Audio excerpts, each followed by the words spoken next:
আখিরাতের জিন্দেগির প্রথম মঞ্জিল কবর, এই কথাটা তাদের স্মরণ হয়।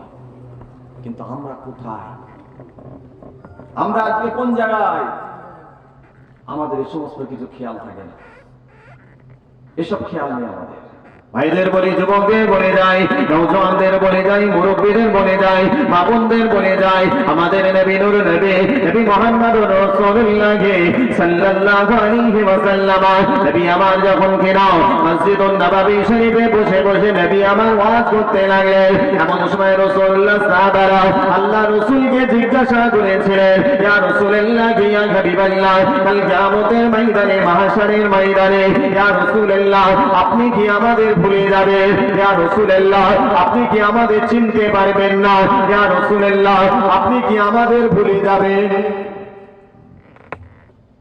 ইয়া রাসূলুল্লাহ, ইয়া হাবিবাল্লাহ, কোন জায়গায় গেলে পরে আমরা আপনাকে পেয়ে যাব?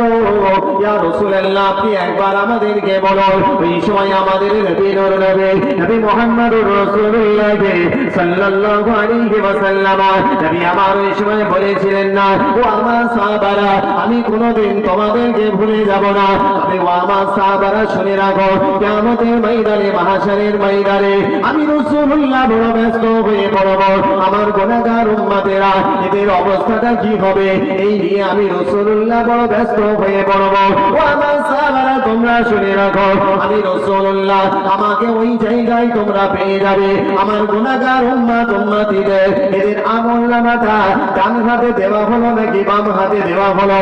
আমার গুনাহগার উম্মতিদের এদের আমলনামাটা সম্মুখ দিক থেকে দেওয়া হলো নাকি পিছন দিক থেকে দেওয়া হলো? ওই সময়ে বাবাজি আমার সাহাবারা জিজ্ঞাসা করেছিলেন, ইয়া রাসূলুল্লাহ, ইয়া হাবিবাল্লাহ, এবার আপনি একবার আমাদেরকে বলুন, ইয়া রাসূলুল্লাহ, যদি এই জায়গায় আমরা আপনাকে না পাই, এরপরে কোন জায়গায় গেলে আমরা আপনাকে পেয়ে যাব? ওই সময় আমাদের নবী বলতে লাগলেন, ও আমার সাহাবারা, তোমরা শুনে রাখো, আমি রাসূলুল্লাহ, তোমরা আমাকে ওই জায়গায় পেয়ে যাবে মিজানে দাঁড়িপাল্লার কাছে। আমার গুনাহগার উম্মতিদের এদের নেকির পাল্লাটা ভারী হলো নাকি গুনার পাল্লাটা? এদের আমলের পাল্লাটা ভারী হলো নাকি বদের পাল্লাটা? এই জায়গায় তোমরা আমাকে পেয়ে যাবে। সাহাবারা আবার জিজ্ঞাসা করেছিলেন, ইয়া রাসূলুল্লাহ, ইয়া হাবিবাল্লাহ, এবার আপনি একবার আমাদের বলুন, এরপরে কোন জায়গায় গেলে আমরা আপনাকে পেয়ে যাব? ওই সময় নবী পাক বলতে লাগলেন, ও আমার সাহাবারা, এরপরে তোমরা আমাকে ওই জায়গায় পেয়ে যাবে যে আমার গুনাহগার উম্মতেরা এরা পুলসিরাতের পোলটা পার হতে পারলো কিনা, পুলসিরাতের পোলটা পার হতে পারছে কিনা, পুলসিরাতের পোলটা পার হতে পারলো কিনা, আমি রাসূলুল্লাহ, আমাকে তোমরা পেয়ে যাবে। সাহাবারা আবার জিজ্ঞাসা করেছিলেন, ইয়া রাসূলুল্লাহ, ইয়া হাবিবাল্লাহ, এই তিনটে জায়গায় যদি আমরা না পাই, এরপরে কোন জায়গায় গেলে আমরা পেয়ে যাব?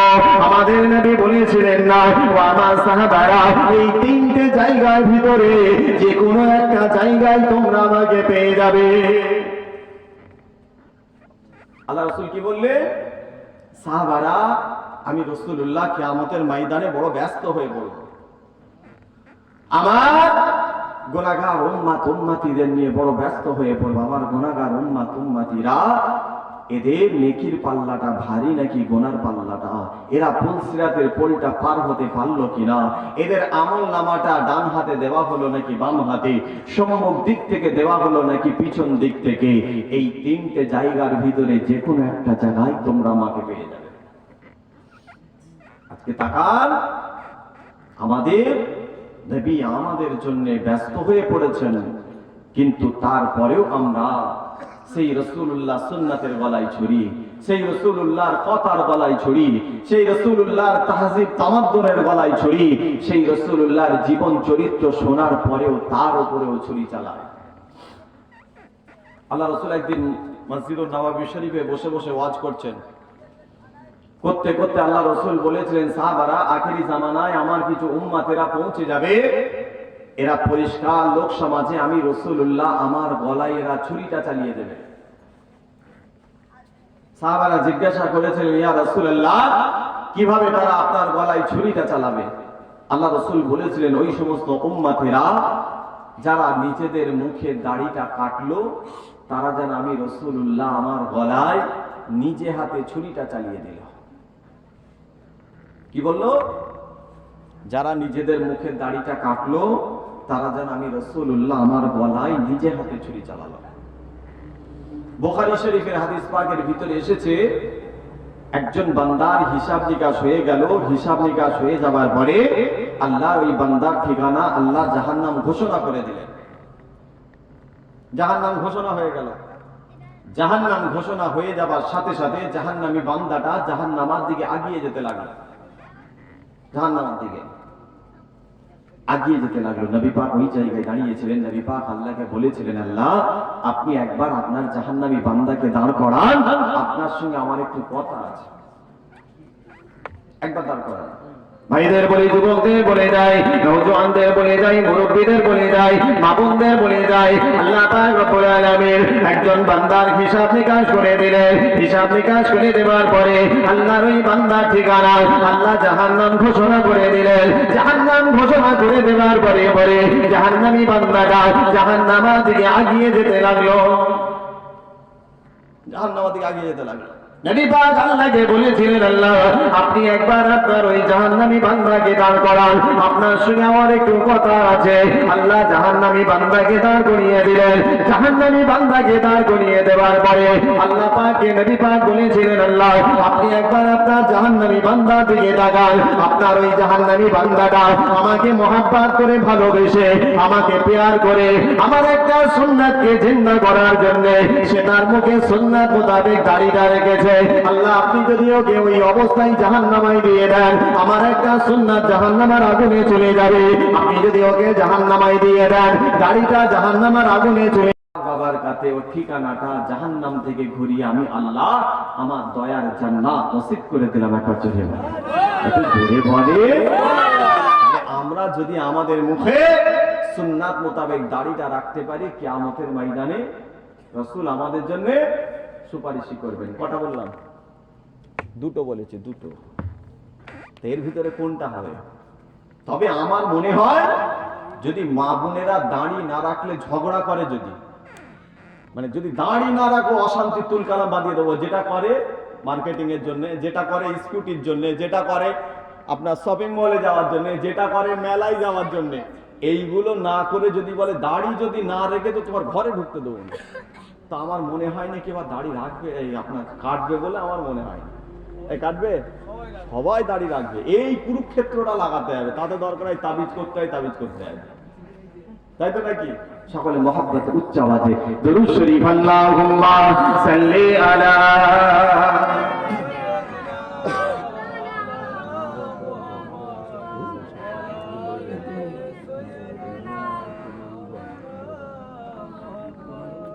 পড়েন পড়েন, আল্লাহুম্মা সাল্লি আলা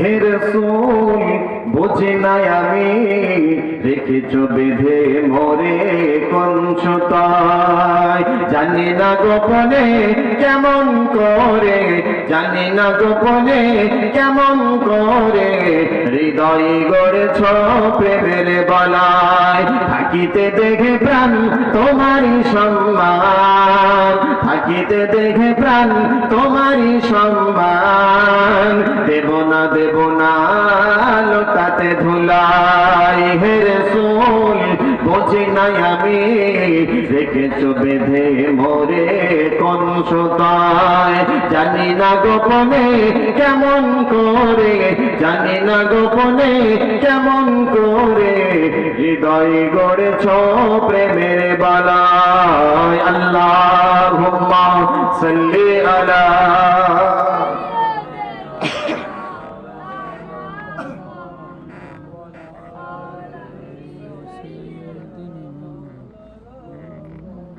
তো আমার ভাইজান, ফিরে আসি আমরা নিজেদেরকে পরিবর্তন করাই, নিজেদের সিরাতাল মুস্তাকিমের পথের প্রতীক তৈরি করি। কার ব্যাটিং কাছে? ও 10 মিনিট হয়ে গেল। আল্লাহু আকবার, আল্লাহ। আল্লাহ রাসূল বলছেন, যারা আমি রাসূলুল্লাহ আমার উপরে বেশি বেশি করে দরুদ শরীফ পড়ে, আমি রাসূলুল্লাহ তাদের জন্য কিয়ামতের ময়দানে সুপারিশই করবে। একটা জোরে বলে, আরো জোরে বলে। বাড়ি গেলে আর কাল থেকে পড়বেন আপনারা? কেউ পড়বেন? সারা পশ্চিমবাংলা ঘুরছি এবং দেখতে পাচ্ছি শতকরা একজন পড়ে, তাই সন্দেহ আছে।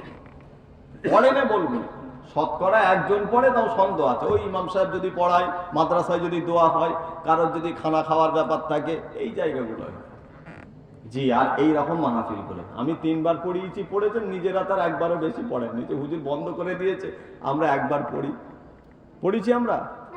ভাইদের বলে, যুবকদের বলে যায়, নওজওয়ানদের বলে যায়, মুরব্বীদের বলে যায়, বাবুদের বলে যায়, আল্লাহর সঙ্গে মহব্বত তৈরি করুন, ভালোবাসা তৈরি করুন, প্রেম তৈরি করুন, সম্পর্ক তৈরি করুন। দুনিয়ার মানুষ আপনাকে অনেক কথা বলবে, আপনি যদি ভ্যান চালান দুনিয়ার মানুষ আপনাকে ভ্যানওয়ালা বলবে, আপনি যদি চাষাবাদের কাজ করেন দুনিয়ার মানুষ আপনাকে চাষি বলবে, আপনি যদি গাড়ি চালান দুনিয়ার মানুষ আপনাকে ড্রাইভার বলবে, আপনি যদি শিক্ষকতা করেন দুনিয়ার মানুষ আপনাকে মাস্টার বলবে।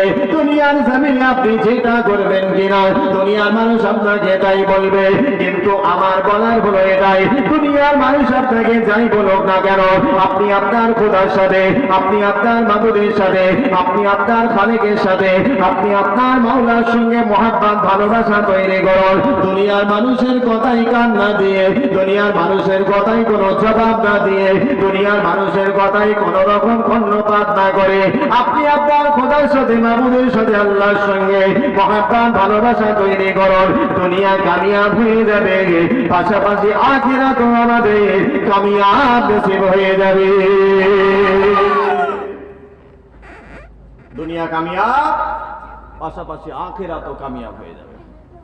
ভাইদের বলি, যুবকদের বলে যায়, নওজওয়ানদের বলে যায়, মুরব্বীদের বলে যায়, মামুনদের বলে যায়, আব্দুল্লাহ ইবনে মুবারক রাহমাতুল্লাহ আলাইহির কাছে একটা গোলাম দীর্ঘদিন থাকতে লাগলো। একটা গোলাম দীর্ঘদিন আব্দুল্লাহ ইবনে মুবারকের কাছে থাকে।